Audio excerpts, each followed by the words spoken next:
حضرت جی فرماتے ہیں کہ قرآن مجید میں آتا ہے کہ سکون کی جو چیزیں ہیں نا وہ تین ہیں، سکون کا باعث تین چیزیں قرآن مجید میں آئیں۔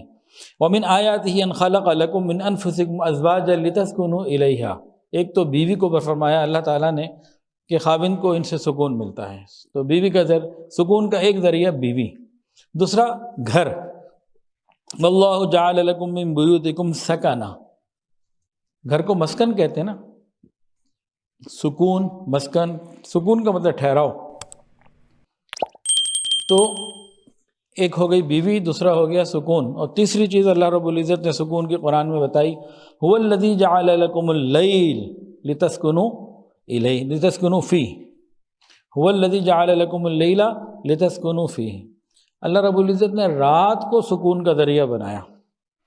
تو سکون کو اگر 100 پر تقسیم 100 نمبر دیے جائیں تو 33% بیوی، 33% رات اور 33% گھر، 33 یوں سمجھ لیجئے۔ اب جو خاوند اپنی بیوی کے پاس اپنے گھر میں رات کو جلدی آ گیا، یہ 100% سکون میں ہے۔ جو گھر سے دور، بیوی سے دور، اس کے بعد سکون اور کم ہو گیا۔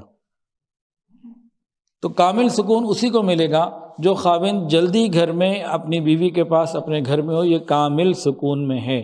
جو نوجوان اپنے دوستوں کی محفلوں میں گپے لگاتے رہتے ہیں، دیر سے گھر آتے ہیں، رات کو فقط سونے کے لیے گھر آتے ہیں، یہ بیچارے سکون سے بہت دور ہیں۔ یہ قرآن کی جو سکون کی ترتیب ہے اس سے یہ بہت دور ہیں۔ خوشگوار ازدواجی زندگی کے لیے، گھر کے خوبصورت ماحول کے لیے ہمیں ایک سنت کو اور اپنانا چاہیے۔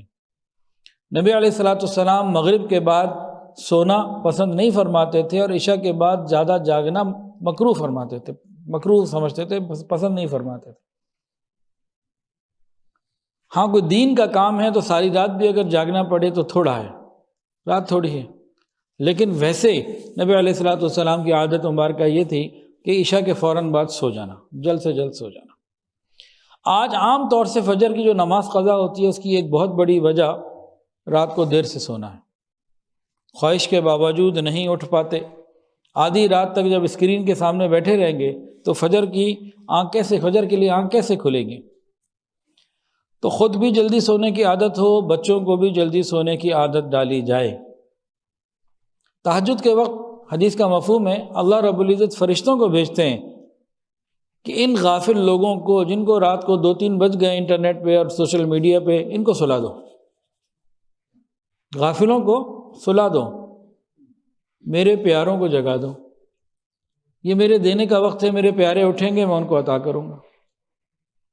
تو جو غافل لوگ ہوتے ہیں یہ رات کو دیر تک جاگنا غفلت کی نشانی ہے، کوئی اچھی نشانی تو نہیں ہے، فطری اعتبار سے، صحت کے اعتبار سے، ہر اعتبار سے نقصان دہ، اور اللہ کا حکم بھی فجر کی نماز قضا ہونے سے ٹوٹتا ہے۔ اگر ہم یہ چاہتے ہیں ہمارے فرائض محفوظ رہیں تو ہم سنت کی حفاظت کریں، سنت پر پابندی سے عمل کریں۔ ہم یہ چاہتے ہیں جو یہ چاہے کہ اس کے سنت محفوظ رہیں، مستحبات کی آداب کی رعایت رکھیں، ان کا خیال رکھیں۔ جس کی سنت محفوظ اس کے فرض خود بخود محفوظ، جس کے آداب اور مستحبات محفوظ اس کی سنت خود بخود محفوظ۔ ایک باؤنڈری لائن ہے، آگے بڑھنے سے رکتا بندہ۔ جو آداب اور مستحبات کی رعایت نہ کرے سنت ختم ہوتی ہے، جو سنتوں کی رعایت نہ کرے تو فجر کے نہ باقی فرائض جو ہے نا وہ متاثر ہوتے ہیں، اور پھر انسان حرام اور نافرمانی اور گناہ میں پڑ جاتا ہے۔ عشاء کے بعد جلدی سونا سنت ہے، ہم نے اس کو چھوڑ دیا، ہماری فجر قضا ہو گئی۔ فجر جو نیک لوگ ہیں خوف خدا والے، اٹھے مارے باندھے پڑھ تو لیتے ہیں لیکن انہیں پھر پتہ نہیں ہوتا فجر پڑھ کے کدھر ہے وہ، فجر بھی آدھی نیند میں پڑھ رہے ہوتے ہیں اور کئی دفعہ قضا ہو رہی ہوتی ہے۔ یہ سنتوں سے محرومی کی بات ہے، سنت کی قدر نہ کرنے کی بات ہے۔ آج سے بہت سے لوگ یہ کہتے ہیں وہ جی سنت ہی تو ہے نا، کوئی فرض تو نہیں ہو گیا۔ ارے سنت کسے کہتے ہیں؟ سنت کہتے ہیں رسول اللہ صلی اللہ علیہ وآلہ وسلم کے مبارک عمل کو۔ آپ کا عمل کیسے چھوٹا ہو سکتا ہے؟ آپ کا عمل کیسے ہلکا ہو سکتا ہے؟ نبی علیہ السلام کا عمل چھوٹا اور ہلکا اور معمولی ہو سکتا ہے؟ نہیں، سوال ہی پیدا نہیں ہوتا۔ تو اس سوچ نے ہمیں بہت ساری سنتوں سے پیچھے کر دیا۔ اگر ہم رات کو جلدی سونے کی عادت بنائیں تو رات کو تہجد میں اٹھنے کی عادت بھی بن جائے۔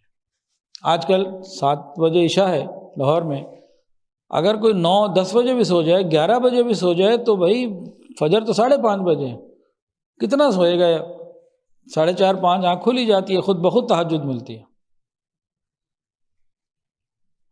علماء نے لکھا تہجد کا وقت برکت کا وقت ہے۔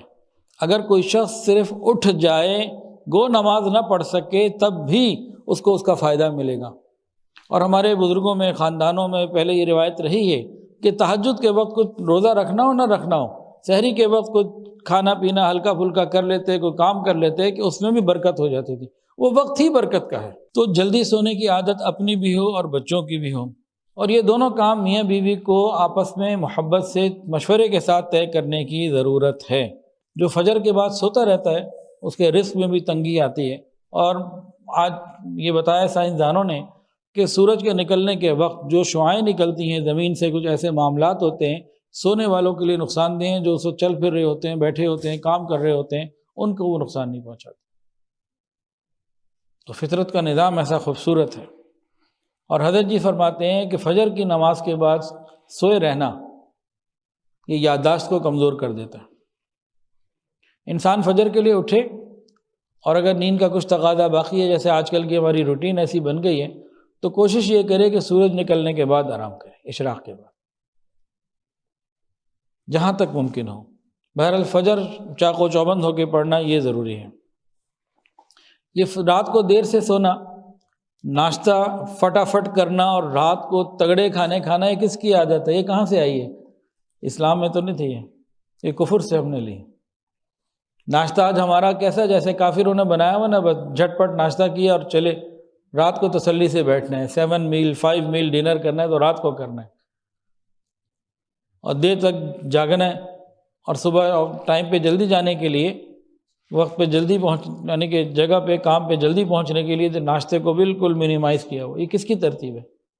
مسلمانوں کی تو نہیں، ہم بھی اسی پر آ گئے۔ زندگی کا منحوس دن کون سا ہے؟ کوئی بتائے گا جی؟ ہاں جی، جس دن فجر کی نماز قضا ہو جائے۔ ایک نوجوان قسم کھا بیٹھا اپنی بیوی کو کہنے کا کسی منحوس دن میں تجھے طلاق دے دوں گا۔ اب سوچتا تو منحوس دن کون سا ہوگا؟ ایک فقیہ تھے، ان کے پاس گیا، پوچھا کہ جی میں نے اس طرح سے بات کی ہے، کیا کروں؟ ان کا جس دن تمہاری فجر کی نماز قضا ہو جائے وہ تمہارے لیے منحوس دن ہے۔ اب ہم دیکھیں کہ زندگی کے کتنے دن ہمارے نحوست سے شروع ہوتے ہیں اور کتنی برکت سے شروع ہوتے ہیں۔ یہ ابتدائی چیزیں ہیں گھر کے ماحول کو اچھا رکھنے کے لیے۔